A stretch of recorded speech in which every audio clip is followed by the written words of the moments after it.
Hey there, everyone. My name is Ryan. Welcome to my channel. Thanks for stopping by here. So, in the narrative today, I want to look at model portfolio resistance to Fed reserve hikes or inflation shocks or recession scenarios. We're going to look at a couple different types of things here, right? So, why would we want to do this type of analysis? Basically, to understand how each asset responds to macro factor shocks, whether it's rate changes or curves or inflation or credit or equity, right? There's a lot of things that go on in the stock market. It's a very busy place, very dynamic, a little bit complicated, right? We have to understand and analyze all these different possible scenarios. So we define the scenarios as Fed hikes, right? Federal Reserve changing rates up or down, right? In this case, it's going to be an up change, right? So inflation might increase, right? As interest rates increase, there could be inflation surprises. There could be a potential recession, right? Where people stop spending money. So frequently it's called liquidity, right? If liquidity gets cut and spending depreciates, then we could see some type of economic pullback, right? Some kind of small recession, maybe even a big recession, right? We're going to analyze this and then produce asset level bars for understanding the potential portfolio impact, factor contribution breakdowns, and overall dispersion around the mean of the returns, right? So we always look at the average returns. We can't predict exactly, what's the return going to be on the high side or the low side. We try to understand both and take the mean or the average of that. The mean is the average, right? So we're going to import a couple pandas libraries. I'm sorry, Python libraries. One of the main ones I use is pandas for most of my narratives here. And we're going to look at Plotly and turn off filter warnings. These are just little warnings that pop up. Okay, this library could be depreciated soon.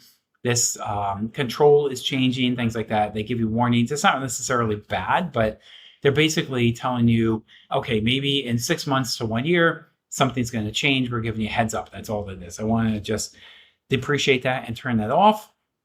It's good to know, but I can plan for that and I can bake that into my analysis and accommodate that. But I don't want to. I want to necessarily display that during my video here. So I'm going to set the start date for the analysis 2020-01-01.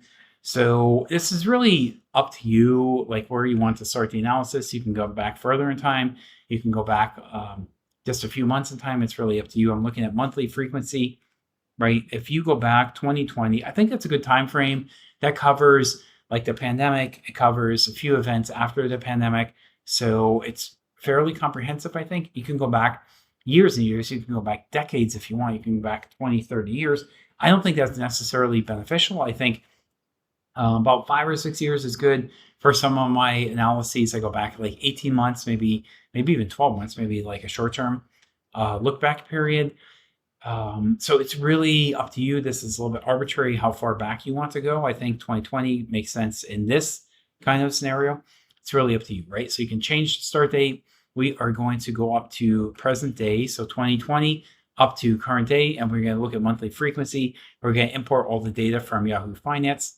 So this is free. It's going to capture everything and pretty fast to go fetch the data and then pull that back. So for rates, we're going to look at this in terms of percentage points of rates. The term is going to be 10 to 3 months, 10 years back up to 3 months. I think that makes sense. Inflation is going to be this monthly log returns, break-even proxy. I think that makes sense. And the credit and equity, this is the S&P 500. I think this makes sense. Okay, so you can put in whatever tickers you want. We have the S&P 500 here. We have a couple different indices. So for this type of analysis, if we're looking at resilience to Fed hikes, inflation shocks, recession scenarios, that's what we're looking at in the narrative today. So I think this kind of outlook makes sense. If you want to put in different stocks, by all means, you can create your own list here. Let's see, AMZN is Amazon. You can put in Microsoft, MSFT, and Starbucks or whatever you want. I don't know if that makes a whole lot of sense though for this kind of macro view. We're looking at big picture. Macro is the big economy. Micro is small, right? Like micro is small, macro is big. So I think for big picture, Fed hikes, inflation, recession kind of things, like you really want to look at that at like individual specific stocks. Yes, you do kind of. You want to look at a couple of stocks, but you want to look at different indices and see what the impact is going to be on the entire economy, not just focus on like little tiny microeconomic things. You want to look at kind of macro things like big picture, right? So I'm going to share all this code with you. I'm going to give you everything that you need, every possible scenario. The entire script is going to be shared with you when I post the video. I'm going to post all of this later today. Okay, so let's go ahead and run the script. Control Enter to run, and we get this kind of scenario. We are creating a couple charts as we run the process. And I have a tornado chart, a simulation graph, and a breakdown of how this change is going to impact different assets right here. Okay, so actually, let me say this. I think something a little bit funky is going on. Let me turn off the kernel, restart this thing, and then rerun it, because I did this yesterday. Everything was running fine. Now it looks like it actually doesn't run, but it should run. Everything is fine here. So kernel has restarted. It's starting up. This is just the memory of the whole system. It's starting right now. Control Enter to run it. Okay, so again, we have the asset bars, portfolio breakdown, the simulation history, and the tornado chart, which shows you everything. And oh, I think I know how I set this up. So it actually comes up in the next cell. So we have the tickers here. We have the history of those big macro features, so those big macro factors, right? So that is like the entire S&P 500. So big indices. So what kind of impact is that going to have on the entire economy? But we also want to look at specific stocks and see too, like what stocks are going to perform the best if there's a big shock in the system. And guys, I've been looking at the market. I think it's very overvalued. I think we're in a very dangerous place right now in the United States in August 26, 2025. That's the date today. So there's a lot of things that look weird and they look funky to me. I don't think we should be at the valuations that we have with the Dow, with the S&P, with some of these stocks popping off the charts.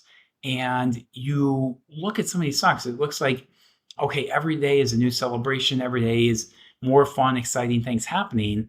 But if you dig down a little bit and peel back the layers of the onion, like you see some weird stuff that just does not make any sense. Rampant unemployment, rampant homelessness, right? And inflation is the highest that we've seen in my lifetime. I've never seen a higher inflation period in my entire life. I'm 53 years old now. I've never seen higher inflation in my life, right? Like there's no end to all the problems. And now the stock market is at an all-time high. Like some things just don't add up for me. Like I'm not an economist. I'm not a professional financier. I used to be many years ago, but not anymore.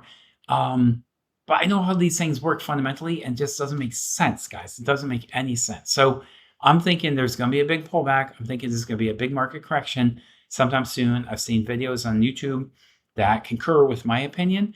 And it's funny, you turn on YouTube, you can see, oh, this guy's so bullish. Oh, bull, buy, right? And this guy is so bearish. Oh, sell. Like exactly the same information is being presented to these people, and they have different reactions, right? So it's always been that way. It's always been like that, right? For as long as I can remember. Like this guy's bullish, this guy's bearish, based on the same fundamental information. So you never know exactly what's going to happen.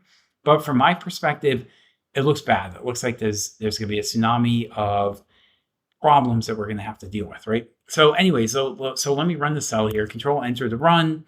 We have the tickers here. We have the fundamentals from the big macro scenarios over here. We have this starting 2020. So we capture COVID and all those fun things that happened during COVID, right? We have the big macro things over here, and then we have the micro stock analysis down here. So these are coming from specific stocks. And let me look at one thing real quick. I thought I saw something that looks interesting. Yeah, so these are kind of like the bigger tickers, like um, the big things that are happening in the economy, S&P 500. These are some of the indices, right? And then down here, we have specific stocks that we're looking at just to see what the impact is going to be. So if I click on this bar over here, I can see expand output. I can see this stock actually profits pretty well. This is an energy stock. It's up 2.23%. This is up, this is a fraction of 1%. I wouldn't even count that. That's basically nothing. This is down less than 1%. This is down a little bit more than 1%. Right, and you can see the impact on these different stocks over here. If I put in a couple more, just to get a couple big names here, Amazon, Microsoft, Apple, and okay, Control Enter to run it. We see it, what the output is. Okay, so let me expand this again. So of course, energy dominates, right? People still need energy, guys. People need energy. If there's a recession, you're still going to turn on the AC. You're still going to turn on the heat. You need lights at night, right? So energy is not going down. That's pretty safe. Some of these, like Amazon, that makes sense. It's down 7.48% during a recession. Microsoft is down. People are pulling back, right? Starbucks is actually, where's my SBUX? SBUX. Okay, so people have an addiction to coffee, right? So Starbucks is down 0.75%, down less than 1%. Coffee is addictive, right? Caffeine is addictive. You get that? That's a legal drug. That's a legal drug in this country. It's not cocaine. It's not heroin, right? But it's still drug-like. It still has like an impact of an addiction, and people need this, right? So they're not going to give up their Starbucks. They will give up their Amazon. They will give up their Microsoft. They will give up their Apple. They're going to cut back on Apple Watches and iPhones and things like this. If there's a recession, you need energy no matter what. You have to turn the lights on when it gets dark. When the sun goes down, you have to put the lights on. So energy is a good place to be. All of these others, this is a necessity, by the way, guys. You can not define or debate. What is it? Describe these as consumer, what is it? Necessities and luxuries, right? So energy is a necessity. I want to push the button in the elevator and go upstairs. I want to push a button and go downstairs. That's a necessity. That's energy. I want to put gas in my car so I can go. That's a necessity. An iPhone and a purchase on Amazon, Microsoft Excel, Microsoft Word. I don't need this. I have an old version of Word. I think it's from years ago, maybe 2020. I don't even know what the version of Excel I have. It's old. I don't need a brand new Excel, right? I need energy so I can do things basic to human survival, to consumption, right? I need energy, so that's going to go up during a recession. These are luxuries. These are not necessities. This is a necessity right here. These are luxuries on here. So all the luxuries go down, the necessities go up. So what do we have over here? This is up, term is up a little bit. This is more of a hawkish environment. Remember, this is a recession. This is a crunch. We're cutting back. Things are getting bad in our economy. So inflation may be decreasing, maybe increasing a little bit. Credit is decreasing. People are cutting back in spending. Rates are decreasing in inflationary periods. Equity prices are decreasing. This term right here is increasing a little bit, just 0.01%, so not a big change rate. But you can see the impact that this has on in a recessionary environment. This is a Monte Carlo simulation, so you see a normal distribution curve. You could see kind of not fat tails. It's a little bit fatness over here. If I zoom in, it's a tad bit. You can see just a small piece of chart here. It's not really anything material, so it's immaterial. But you can see pretty normal distribution. The monthly returns as the economy tanks are going down. This is the variance at 95%. You can see down about 5%, maybe down about 5.2%. So again, bad economy, bad scenario, right? And there's going to be pullbacks. There's going to be less spending. People are spending on necessities, not luxuries, and there's just less consumption, right? So people are just hunkering down and digging in long term. Right here, you can see the equity curve going up as there's more shock at the system. So equity factor goes up, portfolio expected return. monthly return is 0.08% as the shock on the system increases, right? And down here, the Z-shock, it decreases. All these others are pretty flat. If you zoom in here, you can see kind of flatness. Equity goes up a little bit, but not too much. These are all relative. It's small changes, small. So equity is up to most. All these others are pretty flat, not even 1% movement. So what did we learn in this analysis? Asset impacts per ticker for P&L, which is profit and loss. On the scenario, there is an impact. What it is the model's expected 1 month return for each asset given the factor shocks, right? We're looking at shocks. We're looking at inflation, recession scenarios, Federal Reserve hikes, right? They're increasing interest rates. You've seen that after COVID, right? You've seen this firsthand. You've seen this in the news. You've seen this recently. Biggest losers are long duration or growth exposures. Defensive is XLP, that's energy. XLE is slightly positive. Again, energy. Go to energy, guys. If you want to make money during a crisis, go to energy, go to gold. Gold and energy are going to make money. All these equities, all this discretionary income, like luxury items, Apple and Microsoft and Starbucks, you didn't see too much of an impact. But some of these are just pulled back, right? The stocks are down 7-8%. So we see here scenario distribution. What it is Monte Carlo idiosyncratic residual risk around the scenario means the asset's residual volatility is increasing, right? Volatility increases, it spikes up, and stock prices depreciate, right? They're going down, right? So gold and energy are the best places to be. Scenario distribution is dispersion around the mean. This is VAR 95, the worst 5% simulated months. This is a simulation over here, right? This is the worst case scenario, and stocks are down about 5% on average, right? That's what that distribution is showing us. And the tornado chart, which is the last one over here, shows you basically sensitivity of portfolio expected returns as you change factors. The Z-shock, the Z factor, you can look this up online, is the actual value minus the mean divided by the distribution or the standard deviation, while holding others. This is the base scenario to show how all these shocks in the system will impact all these stocks simultaneously, right? There's an equity line that has the steepest slope. We saw that. The terminal slope is strongly negative, right? Flattening hurts, and rates are mildly negative with inflation or credit is smaller. And use this to pick the best hedges. Again, gold and energy are your friends, okay? These are going to perform the best in the shock scenario. Inflation, recession, Fed hikes, right? You want to run for cover. Don't expose yourself. Get into energy, get into something like energy or gold, right? That's it. Like that's where you want to be. That's where you're going to make the most money. But again, there is a caveat. This is a linear monthly Yahoo factor model. It's great for what if, but not for full structural macro analysis, right? You can't tell exactly what's going to happen in the economy. You can't tell precisely what the outcome is going to be. It's like, what if this happens? What's the outcome? What if this happens, and what can we expect? Or this other like potential scenario, and what is the possible outcome? That's what these analyses are good for, right? So that's it. That's my 2 cents.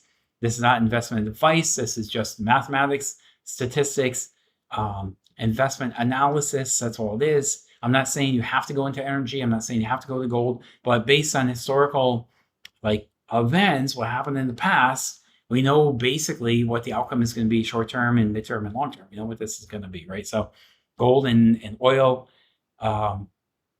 or gold and energy, right? Oil or energy, it's almost the same thing, right? Those are good places to be. Run for cover, hide out there for a while until the storm blows through, and then you can come out of your shelter and go about your business. So that's it. I'm going to wrap it up here. I'm going to save a copy of this and share all the code with you guys. Happy to share the code sample. You can download that, copy and paste it into your own Jupyter notebook, run it, and you're good to go. If you have comments, post that in the comment section. Please subscribe. Please like the channel. And yeah, when you subscribe, you'll see all the new videos they come out with. I have almost like 400 at this point. I don't know how many I'll do. Maybe I was thinking about this the other day, maybe 500-ish or something like that. I have to wrap it up at some point. I can't keep posting forever. I've got other things I need to do too, but I like to share my perspective, my thoughts, my insights. I've got 20 years experience on Wall Street, seen basically everything that you can imagine at this point, all the good, all the bad, everything in between. So that's it. I'm going to wrap it up. Stopping here. This is 20 minutes. That's enough for a video. I don't think it has to go too much longer than that. 20 is a good place to round it off. And I will see you guys when I post the next video, which should be soon. Okay, goodbye for now.